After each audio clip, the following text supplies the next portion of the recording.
Bonjour à tous et bienvenue sur Crypto Signal. Aujourd'hui, on va faire l'étude de l'inflation sur le mois de octobre. Donc du coup, ça va être vraiment une vidéo où on va essayer d'entrevoir quel pourrait être le CPI qui va sortir le 14, donc dans 10 jours.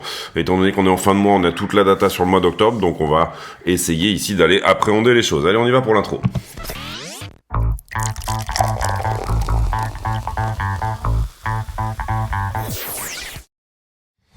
Alors, on est là sur le BTC face au dollar, toujours en 4 heures. Pour l'instant, on va faire l'analyse technique et ensuite on ira faire l'étude de l'inflation un petit peu après.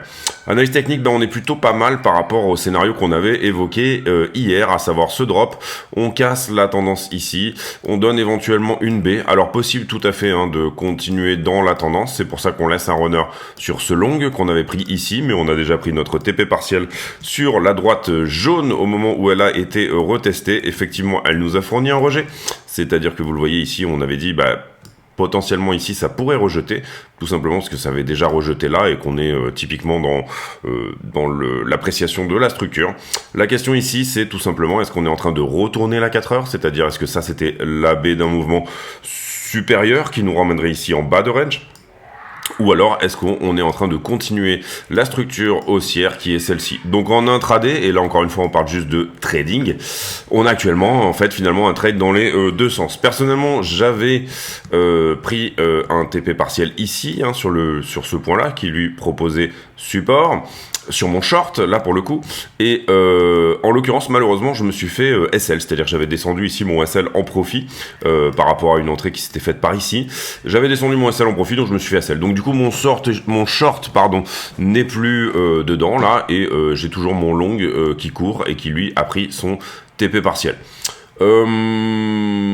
J'ai un short à l'ouverture un petit peu plus haut, 35,3. Je sais pas si je vais le laisser. Je vais essayer de voir ici, quelle peut être la continuation. Voilà, je vais voir. Pour le moment, on joue un petit peu les deux sens. Et encore une fois, on parle ici de trading d'intraday. Rien à voir par rapport aux investisseurs, etc. C'est vraiment du trading, on va dire, des 1 ou 2 jours de trade. On est sur du trade dans la structure, tout simplement. Mais pour le moment, voilà, ça se passe pas trop mal pour le scénario qu'on avait dit, c'est-à-dire pousser. Je sais pas trop pourquoi j'ai autant resserré mon SL ici. Sincèrement, j'aimerais bien que ce trade soit toujours en cours finalement. Je sais pas trop pourquoi je l'ai resserré autant. Je sais pas du tout, parce que de toute façon, ça correspondait à mon scénario. Et voilà. Mais je me suis fait SL là-dessus. C'est pas tellement grave en soi.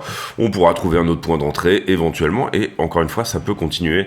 La structure, on va dire 4 heures, qui est haussière. C'est pour ça qu'on a également un long sous le coude. Encore une fois, c'est de l'intraday, c'est du trading, rien à voir avec les investisseurs. Mais voilà, cette chaîne est en grande partie, basée sur le trading. Excusez-moi, c'est un petit peu poussif aujourd'hui. J'ai eu une soirée, on va dire hier, un petit peu chargée, un petit peu compliquée. Total global. Bon, alors. On a cassé ici, on vient de retester, on vient de repartir. Pour moi ça me va pour un retest ici sur le total 3. J'ai le sentiment qu'on est peut-être en continuation haussière, que le gâteau global est en train de grossir. Total 3, on est sur résistance, enfin précédente en tout cas par rapport à ici. Est-ce que ça va nous donner un rejet ou pas?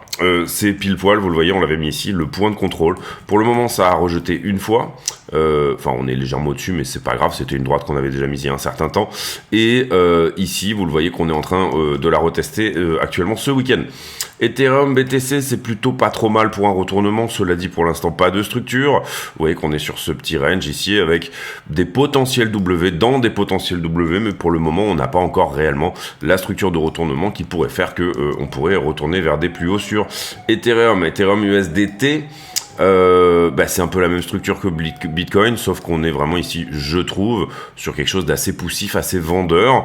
On va voir ici si ça tient effectivement tout son point. Personnellement, je ne pense pas qu'avant d'être passé sous la structure intermédiaire, on pourra repousser, on pourra aller plus haut, mais je peux me tromper encore une fois. Voilà, d'ailleurs, je me suis pas mal trompé en me basant sur ces points-là. Alors bon, en gros, vous voyez ici qu'on est quand même passé sous la structure avant de repartir, et c'est là qu'on avait ouvert un gros long sur Ether. Mais par le passé, j'ai pu me tromper en disant que Alors sur Ether, c'est pas tellement le cas, parce qu'on est à chaque fois effectivement quand même repassé sous la structure intermédiaire. Donc voilà, ici on peut tabler en tout cas, si celui qui veut absolument rentrer sur Ethereum, il aura probablement une entrée plus bas. C'est probable, encore une fois, ça n'est pas une certitude. Stablecoin dominance, on ne va pas la faire aujourd'hui. On est en week-end, donc on va pas nécessairement aller regarder tout le reste. On va s'attacher à faire la partie inflation. Et la partie inflation, déjà on va aller regarder les forecasts, si jamais on les a. Pardon, c'est pas là, c'est là. Est-ce qu'on a des forecasts pour le 14? Est-ce qu'on a des consensus ou pas? Et encore une fois, désolé, ça va être poussif aujourd'hui.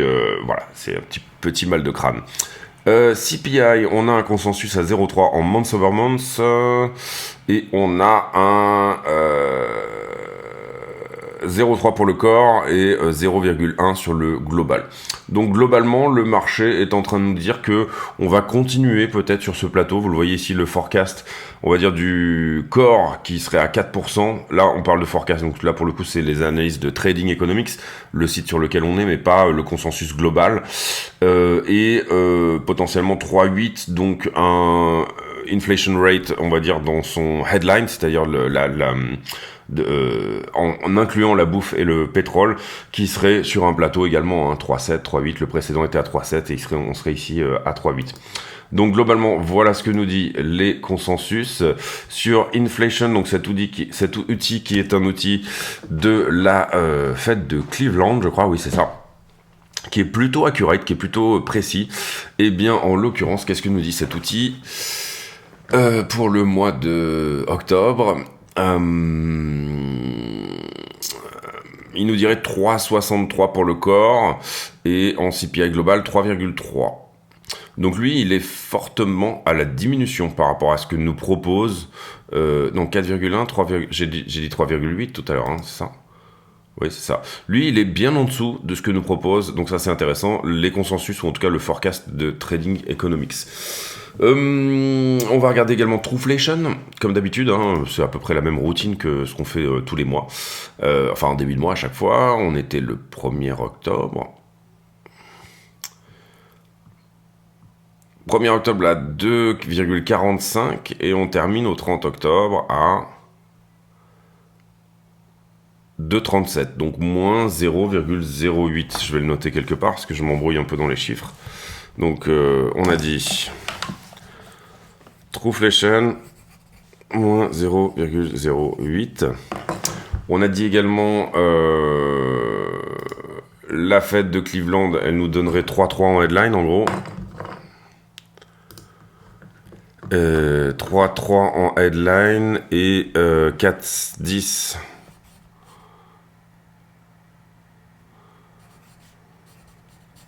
Ça c'est Trueflation, 4,16 on va dire. 4,16 encore CPI. On va aller voir désormais un peu l'indice des commodités. Moi j'aime bien regarder où on est le pétrole. Qu'est-ce que nous a dit le pétrole sur le mois? Qu'est-ce que nous a dit l'indice des commodités sur le mois? Pour essayer de comprendre en tout cas au moins la nuance. Sur Trueflation, ce que j'aime bien regarder aussi, c'est le housing. C'est-à-dire, il pèse beaucoup pour le CPI. Donc le housing, vous voyez qu'on a une très jolie diminution en octobre. 3,52 vers 2,81. Ça a beaucoup réduit sur le housing. Et le housing pèse, je crois, 41% du CPI. Hein, donc c'est un peu la différence entre le PCI et le CPI. Le CPI est extrêmement pondéré par les frais d'hébergement, là où le PCI l'est beaucoup moins. Les commodités. Les commodités, c'est ici. Alors, les commodités... tiens, on a une jolie épaule tête épaule sur les commodités, d'ailleurs. Si on perd ce niveau-là, ça pourrait être pas mal. Alors, les commodités, sur le mois de... Désolé, c'est compliqué aujourd'hui. Sur le mois de octobre. On était à peu près par ici, on va dire.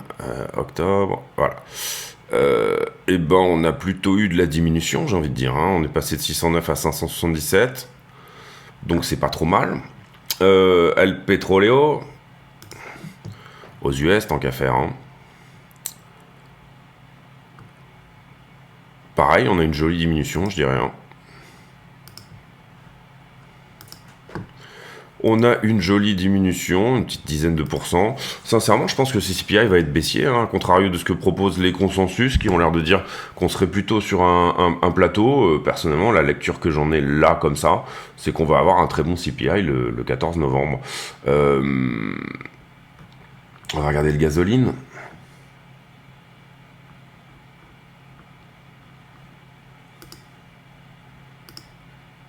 Donc ça, c'est vraiment pour le coup les prix à la pompe. Pareil, très jolie diminution. Alors, on y va pour notre propre vision du consensus. Et vous comprenez ici qu'on n'est pas là pour battre les économistes. On est juste là pour avoir un scénario, avoir une idée, avoir notre propre analyse par rapport à ce que peut nous proposer tout simplement le marché. Alors, si je devais ici, vous voyez qu'on est à 4,1 en tout, et ça nous donne un total à 3,7, puisqu'on a moins 0,4 en commodities. On va faire comme ça. On va faire un petit consensus à nous. Alors, en l'occurrence, ce que nous disait l'outil de la Fed de Cleveland, c'était on reste à 4,1 en CPI normal et un petit 3,3 encore CPI, donc ça nous ferait un moins 0,8 ici. Ça veut dire forte baisse des commodités, mais hausse finalement de ce qu'on va appeler l'inflation de la demande, enfin celle en tout cas, on va dire le core CPI, voilà, l'inflation... je sais pas ce que j'ai fait là. En l'occurrence, donc du coup, ça nous mettrait ici par rapport au forecast. On a dit 4,1 sur le global et ici, en fait, finalement, un moins 0,8 puisqu'on avait 3,3 sur le reste. D'accord. Ça, c'est ce que propose le consensus. Le moins 0,8, je suis assez d'accord avec ça parce qu'on a vu effectivement qu'il y a eu une belle baisse au niveau des commodities. Donc ça, je suis assez d'accord avec ça. Derrière, je pense pas qu'on sera à 4,1 sur le global. Je pense qu'on sera à moins. Je pense qu'on va baisser vraiment au niveau de l'inflation. On va regarder ce qu'on efface comme chiffre également. Ça me paraît important de regarder, c'est-à-dire que là, on travaille l'annuel, donc on va regarder ce qui s'est passé en N-12. On était sur le 1er octobre ici, donc à peu près par là. On est en train d'effacer ces chiffres-là, c'est-à-dire 1,4 en commodité, et on était déjà dans une diminution. C'est-à-dire qu'à partir de maintenant, sur ce qu'on va appeler le core CPI, on efface des chiffres qui sont à la diminution. Donc il va falloir d'autant plus descendre à partir de maintenant, vous le comprenez, ici à N-12 mois. Il va falloir descendre d'autant plus qu'on veut faire baisser eh bien tout simplement le quota global. Donc on efface des chiffres de moins en moins importants et on efface des chiffres qui étaient déjà à la diminution. Donc ça pose effectivement un problème pour calculer, on va dire, entre guillemets, quelque chose de baissier sur le taux. Donc il faut bien évidemment en prendre compte. Alors personnellement, je pense qu'on va avoir un bon CPI. Je pense pas qu'on sera à 3,8 comme le global ici. Je pense qu'on sera en deçà. Et je pense que si je pouvais, je tablerais bien sur une belle diminution quand même. On efface, vous le voyez, un chiffre qui avait déjà diminué en fait en months over months de 0,3. Ça voudrait dire que faire un plateau, ça voudrait dire continuer un moins 0,3. Je pense qu'on va faire un tout petit peu plus. C'est-à-dire que je mettrais bien ici l'inflation autour des 3,50. La raison pourquoi donc du coup vous comprenez ici 3,50, ça nous fait un forecast à 3,7 je crois. 3,7 moins 0,8 pas du tout.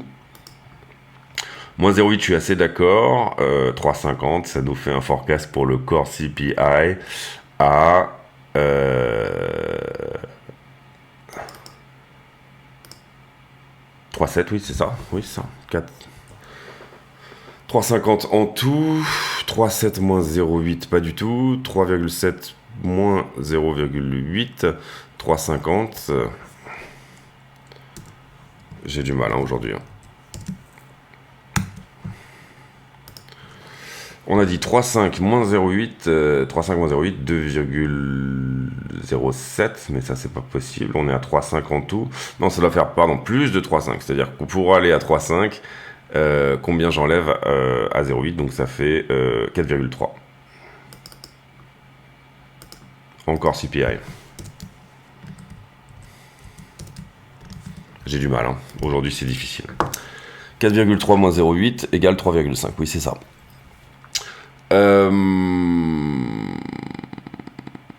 Ouais, peut-être même encore en dessous. On va le mettre en bleu pour bien se rappeler que c'est un forecast. De toute façon, on n'a pas le chiffre ici en face. Mais voilà ce que j'aurais dit. Sincèrement, je pense qu'on va diminuer. Vous voyez qu'on passerait de 3,7 à 3,5. Je suis même peut-être convaincu qu'on pourrait être légèrement en dessous. En tout cas, des chiffres de ce que je vois. Après, encore une fois, vous avez des gens dont c'est le métier qui font des forecasts. Donc peut-être que je peux passer à côté de quelque chose. Mais moi, si j'avais un scénario à faire, je serais plutôt sur une baisse ce coup-ci. Même si on efface des chiffres précédents qui sont à la diminution également, je serais plutôt sur une baisse. Notamment via la pondération de Trueflation qu'on peut trouver au niveau du housing. Et au niveau du housing, on a une très belle correction. Et donc, je partirai plutôt sur quelque chose comme ceci. Ensuite, on va faire désormais les news. Et j'avoue que j'ai pas regardé. Alors, j'avoue qu'on est samedi, donc on va peut-être même passer sur les news aujourd'hui. On fera peut-être de la news demain. Je sais pas ce que j'ai retweeté non plus. Globalement, Banque nationale de Géorgie pour Ripple. Et derrière, j'ai pas retweeté grand-chose non plus. On va directement, je pense, passer sur la liquidité. Mais avant ça, une petite page de pub. Allez, on y va pour la page de pub. Quels sont les moyens d'aider la chaîne? Eh bien, tout simplement, il y a déjà le bouton rejoindre ici sous les vidéos qui, moyennant une cotisation de 10 € par mois, vous permettra d'accéder à des vidéos privées. Ces vidéos, je les poste tous les jours. Vous voyez, on en est déjà ici à la vidéo numéro 57. Et dedans, on a des analyses approfondies sur le BTC, du risk management, du trade management, des analyses d'altcoin également. Voilà, petite vidéo tous les jours d'une vingtaine de minutes que je produis en plus spécifiquement pour les affiliés YouTube. Il y a aussi un moyen par le Discord d'accéder à ces vidéos. D'abord, vous venez sur le Discord, vous vous présentez ici. Il faut donc écouter ce que vous dit le bot ici de manière à accéder au serveur et ensuite rendez-vous sur l'onglet ici vidéo privée et vous pouvez lire ici toutes les choses qui vous permettront d'accéder effectivement à ces vidéos. Deuxième chose également, vous avez bien sûr le stand de merchandising que vous allez pouvoir retrouver sur la chaîne. Et qui du coup vous permet d'acheter des t-shirts Crypto Signal. Vous voyez, il y a quelques t-shirts marrants également et voilà, ça aide beaucoup également. Et puis dans la description de la vidéo, vous avez tous les autres liens ici qui vous permettront également d'aider la chaîne, à savoir achat de Cold Wallet Ledger, abonnement à iBlock que moi j'utilise beaucoup, tous les autres liens sur les autres plateformes également que nous proposons, mais aussi des indicateurs type Luxalgo, etc. Quelques bouquins sur Amazon. Bref, n'hésitez pas à aller regarder tout ça. En plus de la vidéo publique, il y a donc pas mal de choses et notamment, je pense, le Discord qui fonctionne très bien avec, vous le voyez ici, toute une communauté qui va poster ses analyses et donc ça, c'est quand même extrêmement intéressant. Je vous laisse là-dessus. Merci de votre écoute. À très bientôt. Je me rends compte que je vais assez rapidement changer la page de pub parce qu'elle est déjà en train de me gonfler. Alors, ici...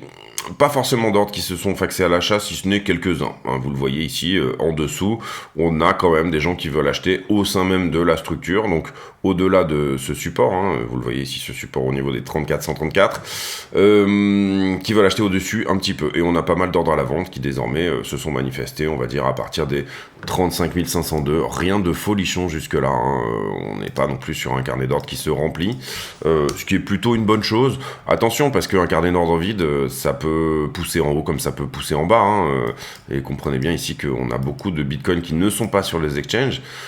Ça amène de la vol, mais ça peut amener de la vol dans le mauvais sens également. Sur la structure globale, depuis qu'on a fait la vidéo, on a pris le point ici qui était en bas. Étonnant qu'on soit pas allé chercher les 34. Et cela dit, qu'est-ce qu'on peut voir ici? On est pas mal shorté sur ce mouvement-là, mais on vient de le short squeezer quand on a fait le move suivant. Depuis ce point-là, on est un petit peu longué, mais ça, le fonding va à peu près dans le sens de la structure. On est repassé en fonding négatif. Ça, c'est la mauvaise nouvelle, entre guillemets, pour les longueurs, et on a toujours un CVD spot qui est négatif. On avait vu ça, c'est-à-dire qu'on avait vu une demande au spot qui s'essoufflait un petit peu. Donc c'est pour ça que vous comprenez ici... Pour moi, la continuation, elle est plus baissière que haussière, mais on va voir encore une fois ce que ça dit, s'il y a des shorts qui se manifestent, etc. Assez peu de monde ce week-end, on est le week-end, donc c'est normal. Un petit peu de monde ici en short, donc pourquoi pas un retracement haussier. Un tout petit peu de monde également en long, ce sont des petites positions, encore une fois, c'est le week-end.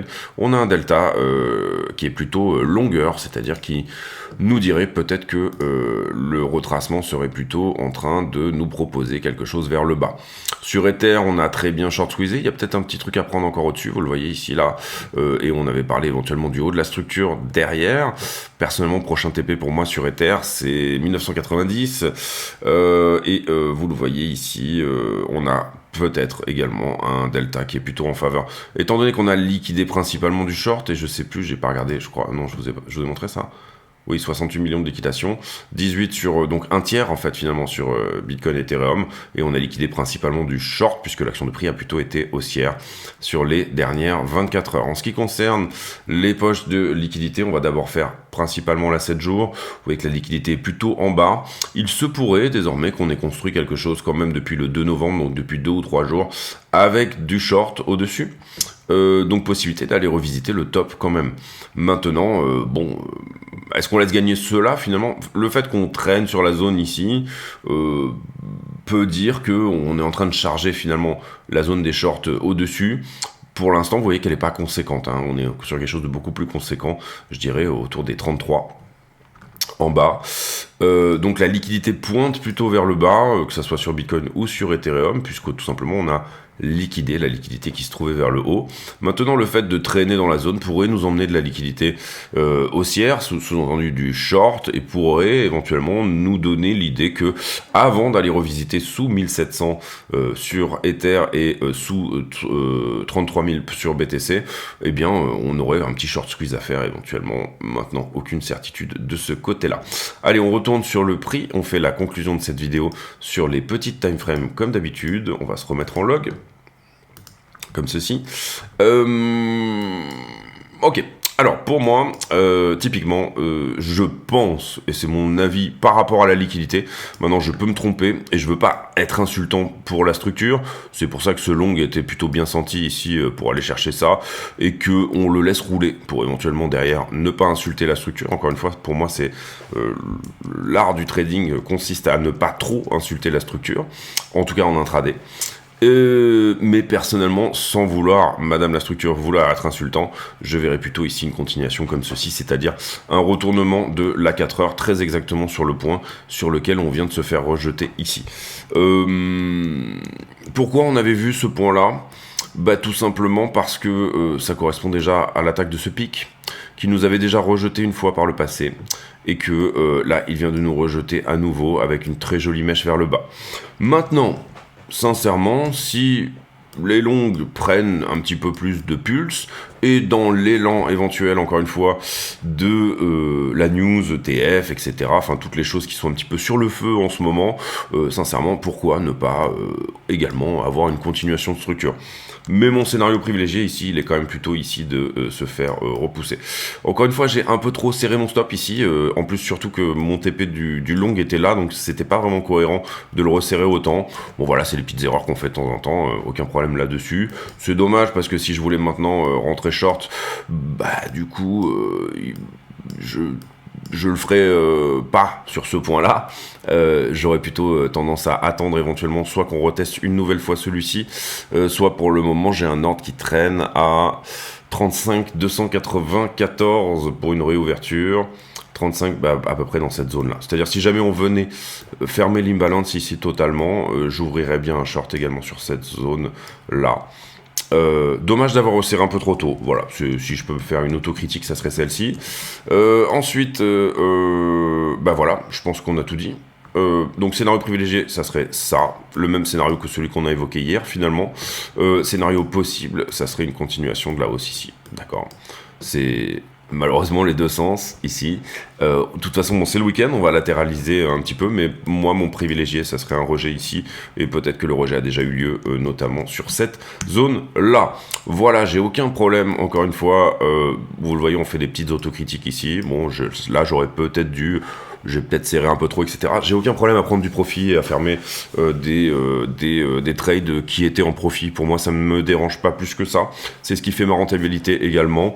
Et encore une fois, je pense qu'il faut se juger sur une vingtaine, cinquantaine de trades et puis parfois faire les petits ajustements qu'il faut pour que le prochain soit un petit peu meilleur. Personnellement, j'aimerais beaucoup être un bon trader de position, tout simplement parce que l'intraday ça prend du temps devant les écrans, etc. Ça prend du temps en analyse et toutes ces choses-là. Je suis un bien meilleur trader intraday ou swing de quelques jours qu'un trader de position. J'aimerais beaucoup être un bon trader de position. Pourquoi? Pour me dégager du temps, passer du temps avec la famille, les enfants, etc. Ça serait vraiment quelque chose que j'aimerais travailler. Maintenant, peut-être que ma psychologie n'est pas extrêmement taillé pour ça, hein, et parfois, voilà, parfois vous trouvez votre UT, vous trouvez que vous êtes bon dans une certaine UT, et c'est assez difficile de changer d'UT, j'ai envie de dire. Je connais des gens qui sont très très bons en scalping, je connais des gens qui sont très bons pour acheter encore une fois des positions et les garder pendant super longtemps, et y compris voir leur PNL finalement faire le yo-yo. Moi c'est un peu moins mon cas, voilà, j'ai plus une psychologie de, écoute, verrouille, un tien vaut mieux que deux, tu l'auras, prudence est mère de sûreté, non, prudence est mère de sûreté, je sais, bon bref, difficile aujourd'hui encore une fois. Mais voilà, en gros, c'est peut-être finalement pas tellement ma psychologie que de laisser traîner des positions et voir mes PNL faire le yo-yo jusqu'à atteindre entre guillemets une target ou un endroit où taper les bottoms parfaits. J'ai toujours tapé les bottoms parfaits, mais je me suis jamais réellement assis sur une position extrêmement longue, tout simplement parce que peut-être ça me correspond pas, voilà. Je vous invite à trouver votre modèle, vous aussi également, et je vous invite tout simplement à trouver votre manière de faire et faire vos ajustements, etc. Le seul influenceur que vous devez avoir, c'est vous. Et vous pouvez ici aller piquer de la méthode, aller piquer de la routine, c'est ça que je vous donne tous les jours, etc. Mais un système de trading, ça n'est pas de regarder des youtubeurs et de faire la même chose qu'eux. Un système de trading, ça doit vous appartenir. Et encore une fois, c'est pour ça que je vous vends pas nécessairement le mien, qui est un petit peu bizarroïde, hein. C'est un petit peu comme, on va dire, c'est presque comme Ethereum, c'est-à-dire que c'est un truc qui s'est rajouté, et vous voyez que moi de temps en temps j'utilise du chartisme, j'utilise de l'ICT, j'utilise de la liquidité, selon les périodes je vais plutôt faire confiance à la structure ou plutôt à la liquidité, etc. Donc mon système est un petit peu bizarroïde, mais c'est normal, ça me convient, c'est ce avec quoi je suis ok, et je garde toujours finalement, comment dire, une espèce de distance par rapport à l'analyse technique. Je trade assez peu le fonda finalement, même si je l'intègre toujours un petit peu quelque part dans mon système de trading. Et puis voilà, et puis pour moi ça fonctionne comme ça. Vous devez trouver quelque chose qui fonctionne pour vous. C'était assez long comme conclusion, mais voilà. Je vous laisse là-dessus, on se retrouve demain pour une nouvelle vidéo. D'ici là, portez-vous bien. En tout cas, pour le moment, ça se passe bien. Sur voilà, les mouvements intraday qu'on a pu entrevoir, ça se passe réellement plutôt bien. Et puis, voilà, on attend pour la suite, voir éventuellement quelles pourraient être les continuations. J'ai pour habitude en fin de vidéo de poser une question à la con, c'est-à-dire une question qui n'a rien à voir avec le prix du Bitcoin, mais qui nous permet de converser de choses et d'autres. Eh bien, la question du jour, elle va tenir sur... Tiens, les assurances, est-ce que vous êtes tout risque ou alors au tiers sur votre assurance voiture? Question à la con, mais vous comprenez que c'est le concept. On se retrouve demain pour une nouvelle vidéo. D'ici là, portez-vous bien. Désolé pour celle-ci qui était un petit peu poussive, mais voilà, gros anniversaire hier, donc du coup, c'était un petit peu compliqué sur la vidéo d'aujourd'hui. Je vous laisse là-dessus, on se retrouve demain. Portez-vous bien, à très bientôt, ciao.